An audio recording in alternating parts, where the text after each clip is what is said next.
Clouds TV, empowering lives. Kwa hivyo ningetaka tusome kitabu cha Isaya 61. Isaya 61. Salimia mwenzako. Bwana Yesu asifiwe sana. Bwana asifiwe sana. Nashukuru kwa sababu wakati mwingine huu Mungu anatubariki na ametupatia fursa nyingine kwa sababu ya kuja kumwabudu. You know, the beauty of this thing is that we come to worship God not because he has given us anything, but because he is God. Praise be the name of God. Kama tunaweza kukua hivi, Wakristo tukua hivi, we just come to worship God because he is God, but not because kuna kitu tunataka. Bwana Yesu asifiwe sana. Let it be part of your life. Kukuja kesha, wacha ikue part of your life. Kuomba, wacha ikue part of your life. Kugosha, wacha ikue part of your life. Yani everything, let it be part of your life, worshiping God. Be a worshiper. Hello. Wakati tunaabudu Mungu, tunatengeneza atmosphere. Tunatengeneza environment ya mazuri yote kufanyika kwako. Unatengeneza environment ya kuvutia vitu vyote vizuri vya Mungu. Maana wakati kama sasa unaona hivyo tumeabudu hapa, mashetani imepotea. Shetani mwenyewe ameenda. Magonjwa ambayo ilikuwa ndani yako imeondoka. Matatizo ambayo ulikuwa nayo yameenda. Vizuizi vya vyote walikuwa wametuwekea vimeondoka katika jina la Yesu Kristo. Haukuhitaji kuja kuambia Mungu, Baba, unajua Baba mimi nakupenda Baba. Ni kwa nini naendelea kuumia? Hapana, just worship God. He knows what you want. Solomon alienda akachinja ng'ombe 1,000 kwa ibada. Ilikuwa ni ibada, si ya kwenda kukula, si ile ya Masai tunataka kukula kanyama na hapa, ilikuwa ibada. Na baada ya kuchinja hakuuliza maswali, alichoka akaenda kulala. Hakutaka kuambia wacha tusikilie sauti ya Bwana inasema na nini. Ati ndio mama mmoja akaanza, "Dinae kairi, lia korina, lia. Bwana anasema, watu wangu, Bwana anasema, murudi kwangu na mimi nitarudi kwako." Sasa unashindwa. Watu wangu, Bwana anasema. Alafu naanza yeye Bwana, anabegeuka anakuwa Bwana. Murudi kwangu na mimi nitarudi kwenu. Mimi Bwana nimesema. Lakini alianza na reporting. Bwana anasema. Alafu anageuka anakuwa Bwana. Bwana Yesu asifiwe sana. Kuna Roho wa Bwana wetu Yawe yuko pamoja nami. Maana Yawe amenichagua. Sema amenichagua. Maana kitu chochote ambacho kimechaguliwa, kitu chochote ambacho kimetenganishwa na wale wengine, kitu chochote ambacho kimeinuliwa kutokana na watu wengine, ama sehemu yoyote ile nyingine, hicho kitu hakikuangi cha kawaida tena. Mwangalie mwenzako mwambie wewe si wa kawaida. Na niliona hivyo wakati nilikuona ukiingia. Wewe si wa kawaida. Maana Roho wa Bwana ako juu yako. Hivi vitu naona tunavifanya sio kwa sababu tunataka kufanya, lakini ni kumaanisha Roho wa Bwana ako juu yetu. The Spirit of God is on us. The Spirit of God is working with us. That is why we are not doing things ordinarily. Hatufanyi vitu kama vya ukawaida. Ukiniona hivi mimi si mtu wa kawaida. Nikikuangalia hivi sioni mtu wa kawaida. I am seeing something new. Bwana Yesu asifiwe sana. Mwambie mwenzako na upone. Mwambie muonyeshe mupoint na kidole. Mwambie na muuze hapa idi yako. Si hapo, goga kichwa. Na ugoge na nguvu. Goga kichwa. Mwambie na upone. Na upone. Maana Roho wa Bwana ako juu yako. Bwana Yesu asifiwe sana. Yawe amenichagua, akanituma niwahubirie wanaoteswa habari njema. Sijui ni kwa nini hamkusikia hiyo. Amenituma nikuja niwahubirie nyinyi ambao mnateswa, nyinyi ambao mmekamatwa mateka, nyinyi ambao nyota zenu zimeibiwa, nyinyi ambao mnashikwa na mnateseka, nyinyi ambao mko kwenye maradhi, mwenye mateso, mwenye maangamizi, ya kwamba siku ya leo ya kwamba habari njema imekuja. Bwana Yesu asifiwe sana. Nimekuja kukutangazia habari njema. Ni watunze waliovunjika moyo. Alaseterebosaya. Yani kumbe nyinyi mlikuwa mmevunjika moyo. Ndio kwa maana Mungu akanituma nikuje nikwambie, moyo uliovunjika utakuwa sawa sana.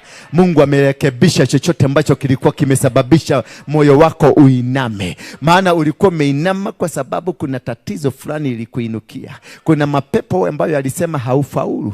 Kuna watu walisema hakuna mahali unaenda. Kuna watu walikuinukia na wakaandika barua wakasema hakuna mahali unaenda. Nimekuja kukutangazia siku ya leo ya kwamba kuna mahali unaenda. Maana Mungu amekutendea, Mungu amekuonekania, Mungu amevunja madhabahu yote ambayo alikuwa ameinuliwa kwako. You are no longer the same person you came here. Hala, hebu mwangalie mwenzako. Mwangalie mwambie, you are no longer the same person that you came here. Wewe si mtu wa kawaida. Na ndio hata nikikaa hapa nasikia, mwambie na ndio ni hapa nikikaa hapa nasikia kuna kajoto kanatoka kwako. Kajoto kengine ambako hakaeleweki kananidunga dunga. Kuna stima inanichoma choma. Maana mimi si kuwa mzuri, lakini wakati tulikaa na wewe nilianza kuhisi badiliko. Unajua kuna watu unakaa tu na wao, unakaa tu unasikia kitu inabadilika. Unajua kuna mtu mnaweza tu kutembea anakuwa rafiki yako na maisha yanabadilika, inakuwa mazuri. Na kuna mtu mnaweza tu aingie kwa maisha yako waanze kuona maisha yanaenda chini. Bwana Yesu asifiwe sana. Mwambie natumai si wewe wa kuniagushia maisha. Venye nimekuona. Mwambie venye nimekuona. Hata kama sikuamini vizuri 100%. Ninaona wewe ni kama chombo cha Mungu. Bwana Yesu asifiwe sana. Haleluya. Ni watunze waliovunjika moyo. Ni watangazie waliohamishwa kwamba watapata uhuru. Haya la. Kumbe kulikuwa watu wamehamishiwa maisha yao. Kuna watu nyota zao zilihamishwa. Kuna watu waliibiwa. Kuna watu wanateseka. Kuna watu wameonewa mpaka sasa hawanaona hakuna haja ya kuishi. But today I want to declare to you that God of heaven, Mungu anaitwa Yahweh, muumba wa mbingu na dunia, muumba wewe mwenyewe, mwenye alikutengeneza, anasema ya kwamba hata kama umepitia mateso, hata kama umepitia hali ngumu, hata kama umetishia katika hali ambayo sio nzuri, anasema ya kwamba nikuja nikutangazie wewe ambao ulihamishwa kwamba utapata uhuru wako, na wafungwa kwamba watafunguliwa. Halo. Najua ulikuwa umeshikwa na mapepo ya kwenu. Hivi sasa ninavyotangaza hivi sasa unavyoniona nikisimama hapa mbele, milango ya gereza imefunguliwa. Paulo na Sila waliomba, Paulo na Sila waliomba, ikafunguka milango ya gereza. Milango ya gereza imefunguka. Milango iliyokuwa imefunga uchumi wako imeanguka. Milango iliyokuwa imefungia ndoa yako imeanguka. Milango iliyosema wewe ni mgoje imeanguka. Milango iliyokuletea mateso imeanguka. Mateso yatapatikana tena. Mateso yameondoka. Maana huyo Mungu amekuja. Maana tuliomba na tukakesha, na milango ya kuzimu ikabomoka, na milango ya shetani ikaanguka, na milango iliyoinuliwa ikaporomoka. Kama walikuwa wamesema wamefunga mageti, na kuambia geti lile limeanguka chini. Kama walikuwa wameweka kifuli, kile kifuli kimekatika chenyewe bila kuguzwa na mtu. Kama walikuwa wameweka mnyororo, ile nyororo limeanguka. Kama walisema wamekulaani, laana imeondoka. Kama walisema utaishi masikini, umasikini umeondoka. Kama walisema unaenda kuteseka, na kuambia leo hauendi kuteseka. Na kuambia leo umewachwa huru. Maana huyu Mungu amekutangazia ujao wako umejaliwa tena. Umezaliwa tena. Mwambie mwenzako nimebarikiwa. Mwambie mwenzako I am not the same. Mwambie nimefunguliwa.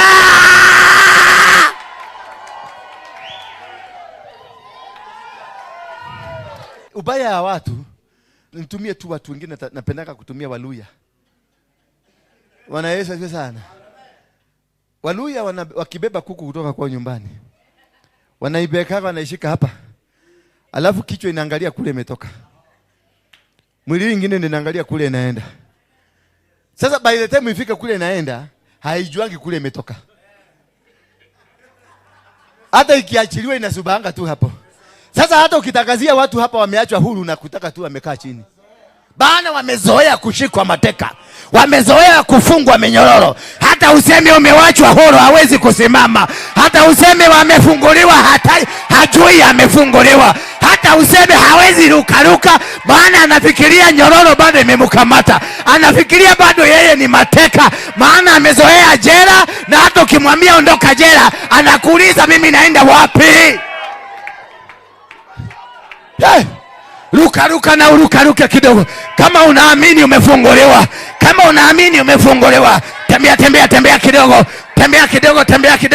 Tembea kidogo umefunguliwa. Na kama hujafunguliwa ukae tu hapo. Lakini kama pia umebeba ilisi usitembee, maana ilisi itaanguka chini. Yes. Hivyo ukisikia neno kama hilo limeachiliwa, unatembea usikie kama kweli umefunguliwa. Unatembea ukisikia umefunguliwa, unatembea kidogo na uone kama umefunguliwa. Ukiambia umepona, guza mahali ulikuwa unasikia uchungu, usikie kama bado hiyo tatizo liko. That is what we call prophetic moves. Bwana Yesu asifiwe sana. Hebu guza mahali ulikuwa unasikia kinakuletea shida. Yes. Kuna watu wanamwaga damu. Hebu guza usikie kama ipo. Yes. Kuna watu wanaumwa na kichwa. Hebu usikiliza kichwa chako usikie kama kilikuwa. Kuna watu walikuja hapa ulikuwa na uchovu, ulikuwa unasikia kuganda. Can you hear from God? Hebu jisikilize uniambie kama unaumwa sasa. It has gone. It has gone. It has gone. Yesu akaenda akamputa kale katoto kalikuwa kamekufa. Akakambia Talitha kumi. Arise, amuka. Haujafa kumuka. Talitha kumi. Nakuja kutangazia maisha yako siku hii ya leo. Talitha kumi. Talitha kumi. Arise and shine. Arise and shine. Arise and shine. Arise and shine.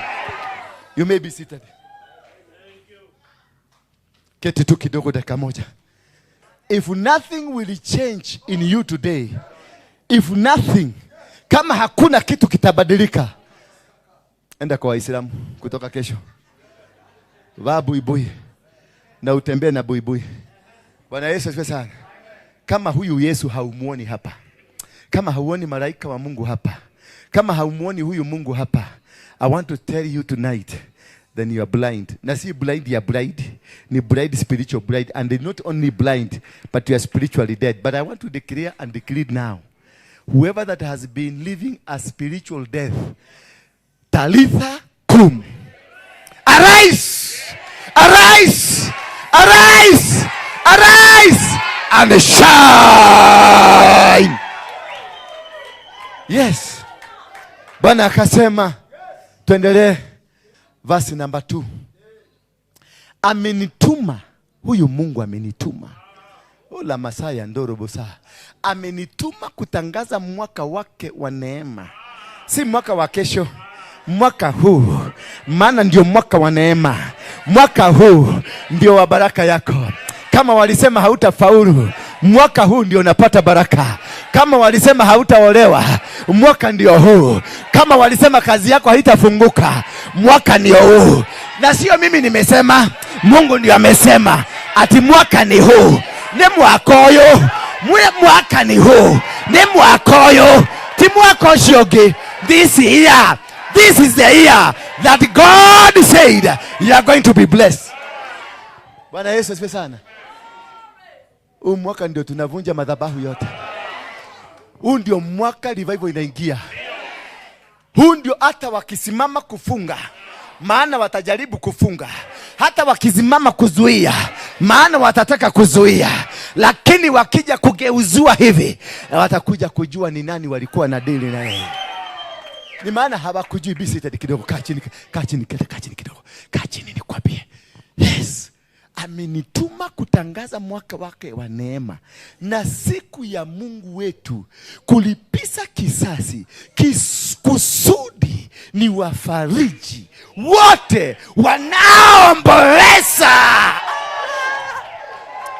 Yani nimekuja kuwafariji, nimekuja kuambia. Yani sikiliza, hamukusikia hiyo. Kaa chini, hamukusikia hiyo. Kaa chini. Unajua nini nena kikamba? Nini nena kikamba? Kaa nini nena kesi? Kaa nini nena keluya? Aye. Kikamba kinena ngao. Amenituma kutangaza mwaka wake wa neema na siku ya Mungu wetu. Mungu wa nani? Mungu wa nani? Kwa hivyo sio Mungu wao. Sio Mungu wao. Mungu wetu. Mungu wetu. Na siku ya Mungu wetu ya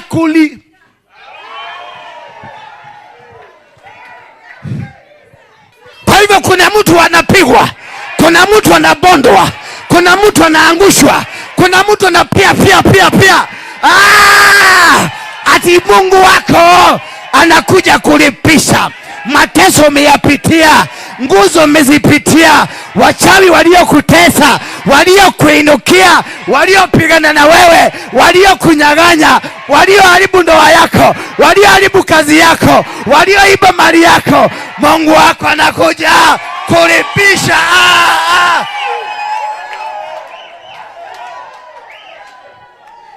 Anakuja. Yani, na ulikuwa unasumbuka. Tumesumbuka hapa tukijaribu kupigana vita. Kumbe kuna mipango. Kumbe already Mungu amepanga mipango. Ni mimi sikuwa najua. Hata kumbe mwaka ulikuwa ushafika na sijui mwaka umefika. Ni tarehe tu ilikuwa imetarajiwa na ni tarehe ya leo. Tukielekea tarehe 2. Oh my God.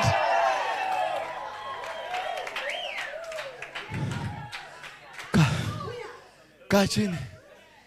Kaa chini kidogo. Yani kumbe kulikuwa na mpango. Na ndivyo tumekaa chini tukidiscuss. Hii shida tutatokaje? Haya. Kumbe Mungu alikuwa shapanga. Kumbe Mungu alikuwa sha arrange. Ameachilia malaika wake wa vita wakuje walipize kisasi.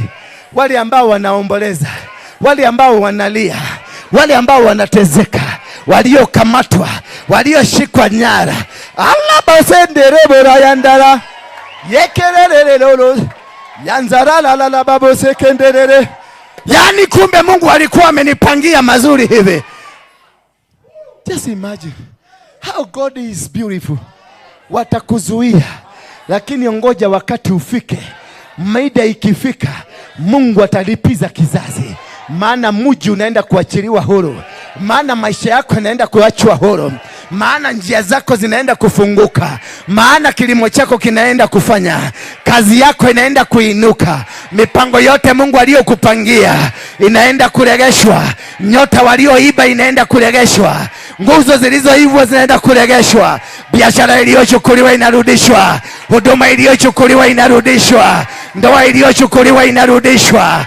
Biashara yako inarudishwa. Kazi yako inarudishwa. Vipawa vyako vinarudishwa. Maana huyo Mungu ametuma majeshi yake wakuje walipisha kisasi. Majeshi wametumwa wakuje wapambane na maadui wako. Hauna haja ya kujipanga, hauna haja ya kwenda mahali popote. Maana already ametengeneza majeshi ya kupigana na yao maadui. Hawa maadui wataangamizwa bila wewe kuhusika. Maana ametengeneza kikosi, ametengeneza mabakora, ametengeneza mabunduki. Silaha zimetengenezwa. Wacha kubabaika wala kufadhaika. Ametenda yote.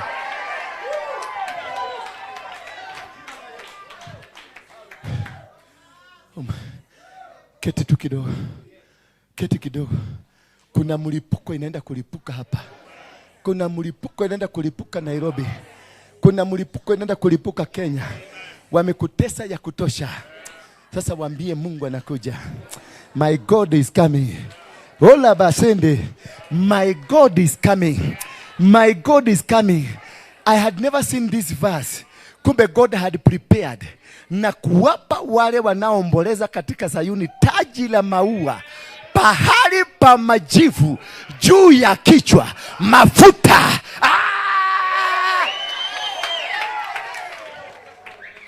Hapa Mungu sikia vizuri.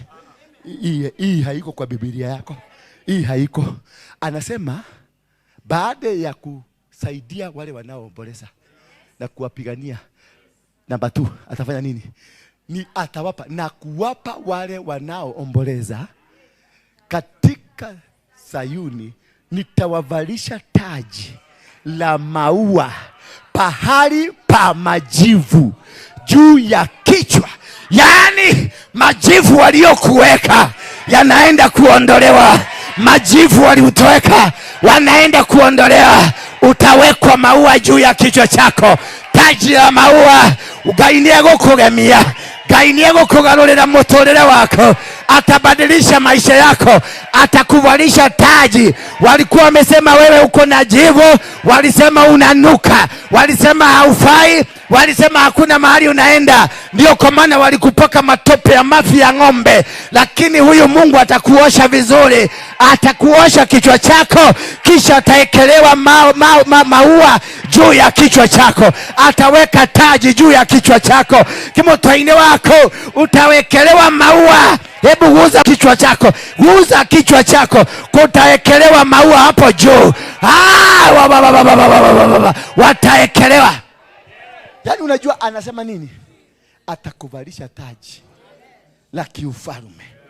Maua ni taji la kiufalume. Yani wewe ulikuwa unaonekana ni chokora, ulikuwa unaonekana haufai, ulikuwa unaonekana ni kitu hakina maana hata kidogo. Lakini by the time utatoka pale, utakuwa na taji kwa kichwa chako. Kila mtu atakutamania, kila mtu atakutamania. Waliona kama hauwezi kwenda mahali, watakuja kusema angalau tungejua. I wish I knew. I wish I knew this is how you are blessed person. I wish I knew umebarikiwa hivi. I wish I knew. Hebu linga kidogo kama ukikaa chini na linga kidogo. Yani utawekelewa taji. Kwenye hiyo kichwa yako ilikuwa inanuka jana, itakuwa na maua. Yani kila mtu atakayesema huyo ni mteule, huyo ni mubarikiwa. Mahali popote utakuwa ukipita watasema huyo ni mteule, huyo amebarikiwa. Maana it has come to an end. Yesu amesema talitha kum. Akamwambia yule mtoto talitha kum. Alikuwa amekufa na wamesema amekufa. Lakini alipokuja akasema talitha kum. Yani akasema fufuka. Yani hebu mwambie, hebu fanya hivi, akasema fufuka. Amuka. Yani biashara yangu fufuka, watoto wangu fufuka, mali zangu fufuka, huduma yangu fufuka. Yani maisha yangu fufuka. Hebu jitabirie, yani maisha yangu fufuka. Kitu ambacho walikuwa wamesema kimefika mwisho, kumbe ndio ilikuwa mwanzo. Bwana Yesu asifiwe sana. Kumbe ndio ilikuwa mwanzo. Twende hiyo, tufungulie tu hiyo, usituotolee. Maana hapa naona ni kama hapo ndio Mungu anakaaga. Nasema mafuta. Anasema mafuta ya kuangarisha, ya kuangarisha. Bwana Yesu asifiwe sana. Ni mafuta ya kuangarisha. Yani wale ambao wametiwa cheche za uchafu wataenda kushine. I want to declare to you tonight ya kwamba you are going to shine today. Unaenda kuinuliwa, unaenda kubarikiwa. Maisha yako inaenda kubarikiwa. Unaenda kuchenjiwa maisha yako. Maana kila kitu kilichowekwa tope imeondolewa. Bwana Yesu asifiwe sana. Nguo ya sifa pahala pa moyo mzito. Ulayandarabase. Yani utafanyishwa taji, utafanyishwa nguo iliyojawa na sifa badala ya moyo ulio mzito. Yani mateso ambayo wamekupitishia. Mateso umeyapitia. Watoto wako wamekosa kusoma, watoto wako hawana chakula, wewe mwenyewe hauna kazi, wewe ni mwenyewe umeteswa, umeonewa. There is nothing in your family that is working. But I want to tell you, hiyo nguo ambayo ilikuwa ni mbaya, moyo mzito uzito uliokuwa umewekwa. Utavalishwa nguo itakayofunika chochote ambacho walisema hakifai. Chochote kibaya kwako kinaenda kung'olewa. Chochote ambacho ni gugumuzi kinaenda kung'olewa. Chochote ambacho ni kibaya kimefagiliwa, na utavalishwa nguo ambayo itafunika yote machafu, nguo itakayofunika lolote ambalo halifai kwa maisha yako. Na kutoka leo,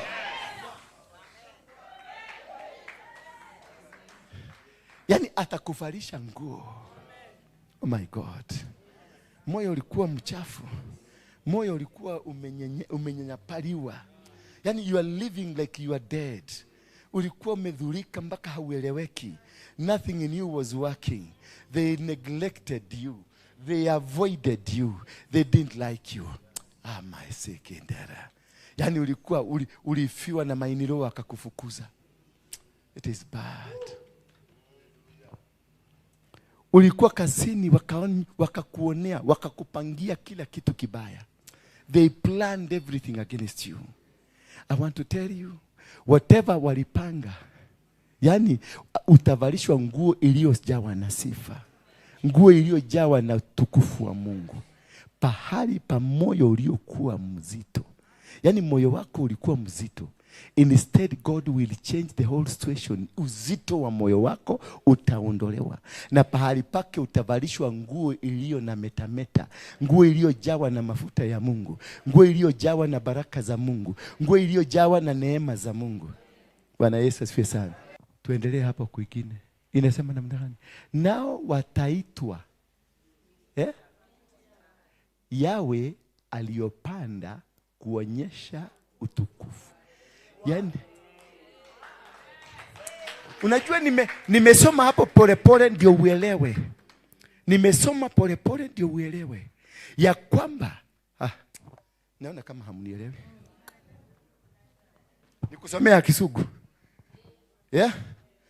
Nikusomea Kisugu. Tuko verse number. To grant to those who mourn in Zion, to give them beautiful hairdress instead of ashes, the oil of gladness instead of mourning, the garment of praise instead of faint spirit, that they may be called oaks of righteousness, the planting of the Lord, that he may be glorified.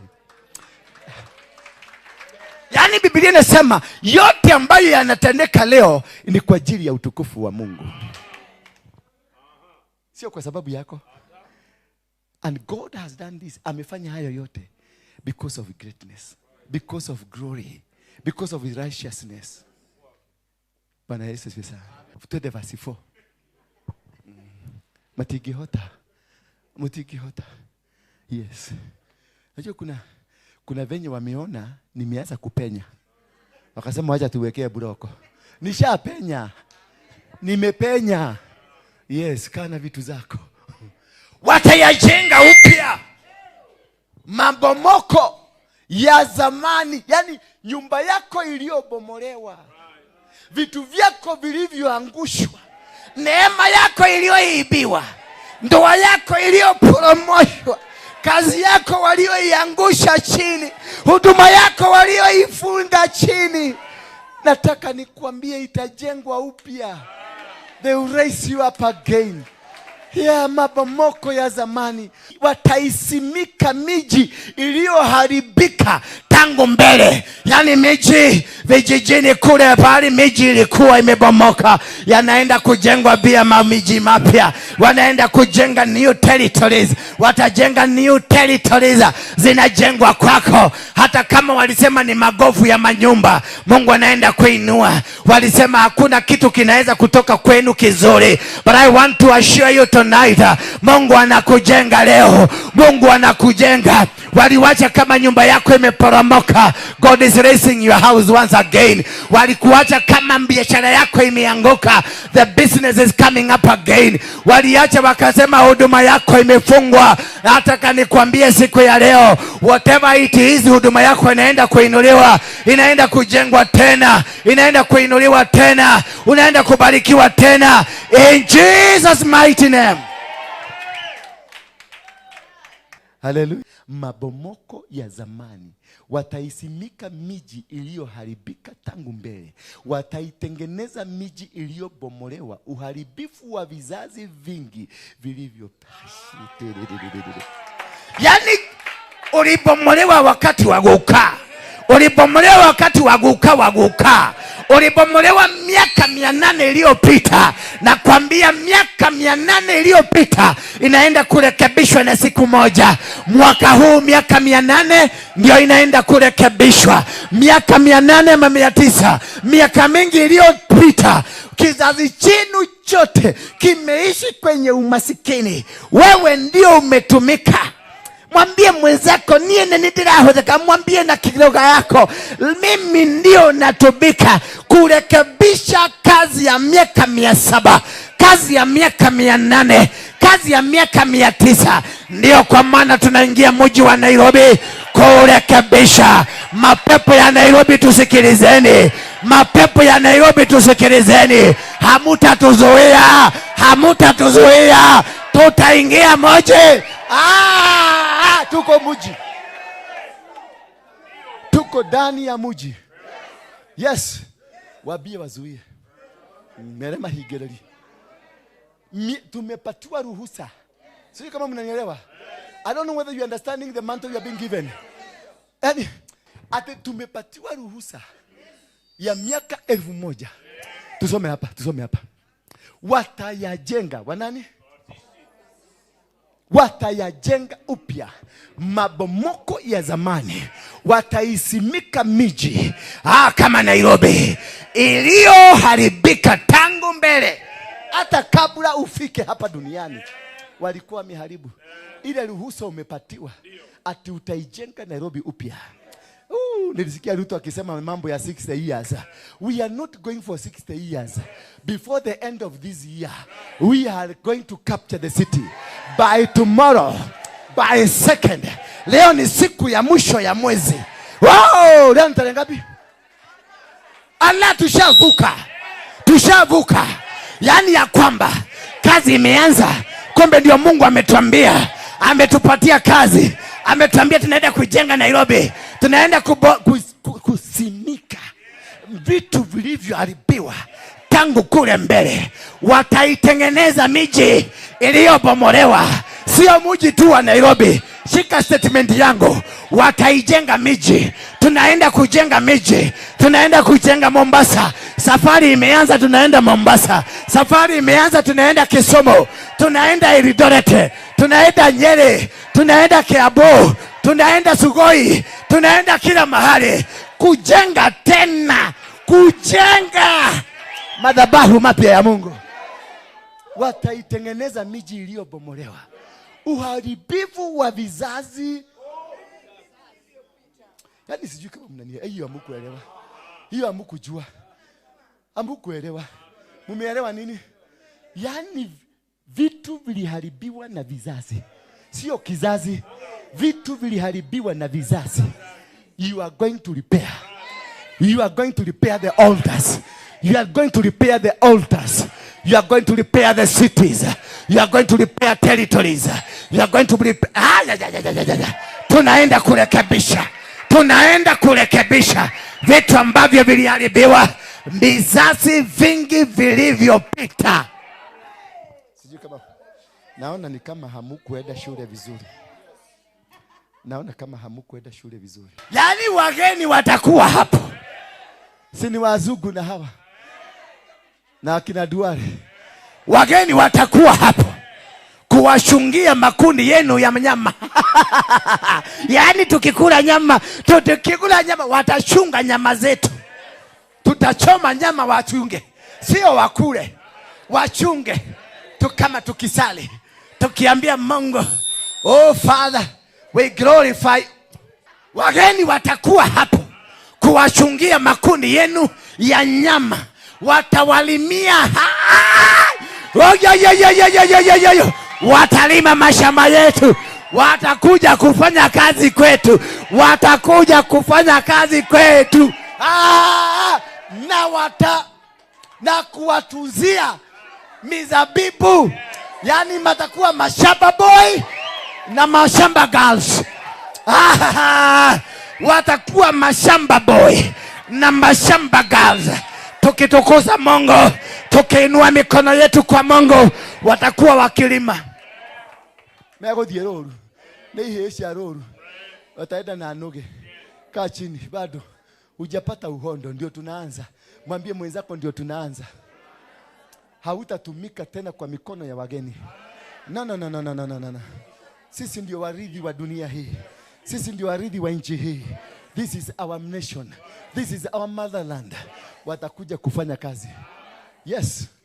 Kama huamini ukae. Kama huamini ukae. Hatukubeberesi. Wewe ndio unaturudisha nyuma. Yes. Wewe ni Mfilisti. Hebu inua mkono wako kama huamini.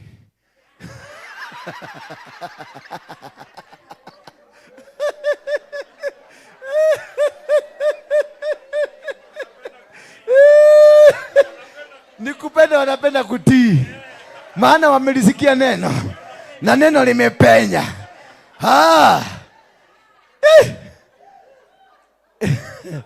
Ni mwende takuwa dhika muno. Verse 6. Yes. Bwana Yesu asifiwe sana. Miaka iliyoliwa na nzige na tunundu na mandumandu inaenda kulipwa. Na nini zingine? Na tambarare. Na barare. Nanyi mutaitwa.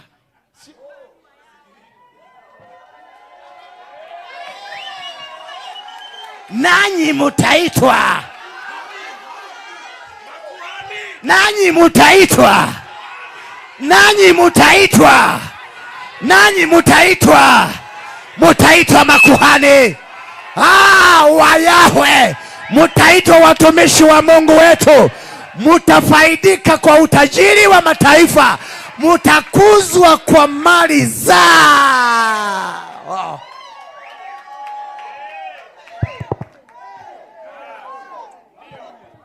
Kwa mali zao.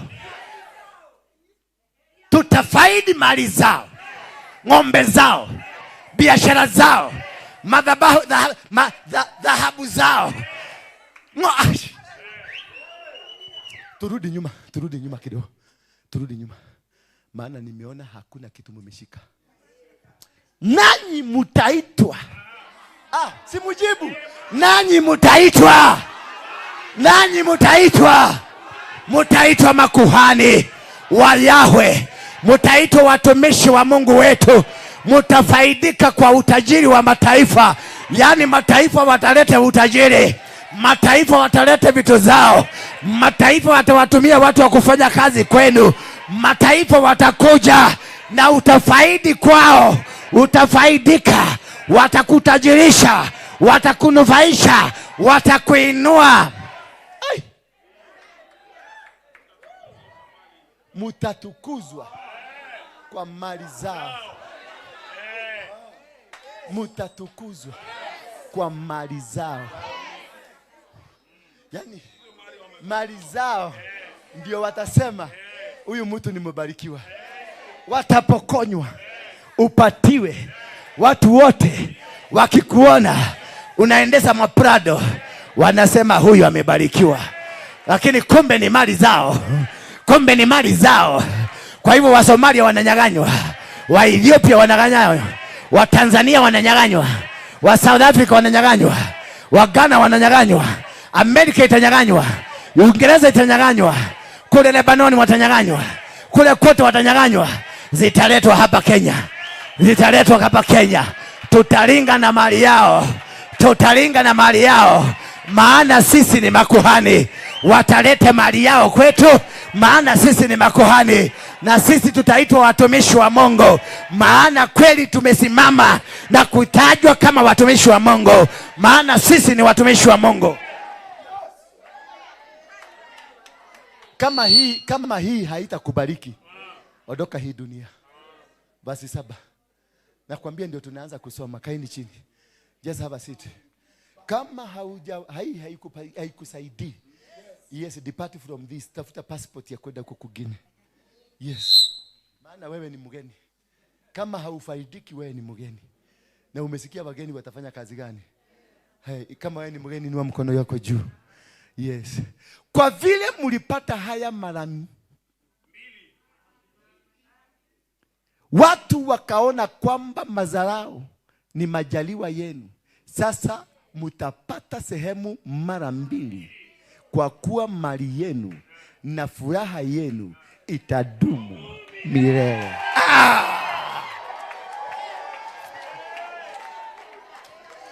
Yani wewe na mali na furaha zitadumu milele.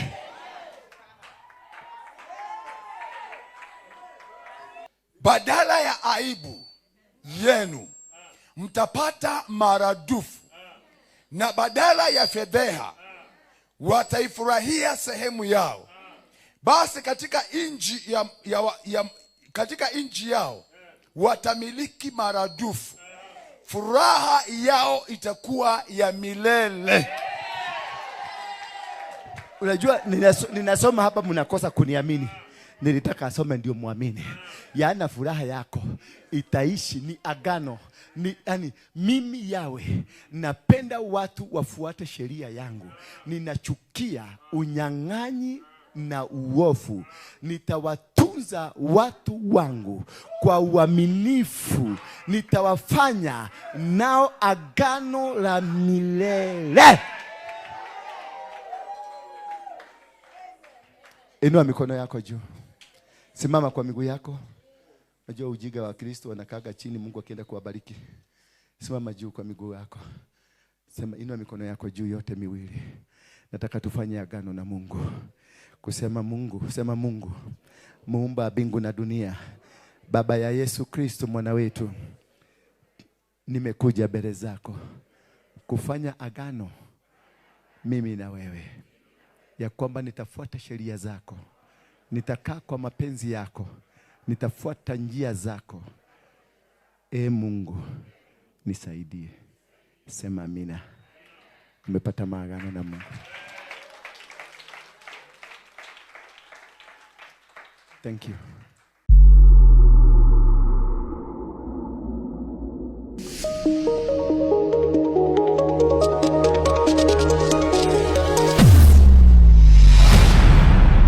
Bethel Clouds TV, empowering lives.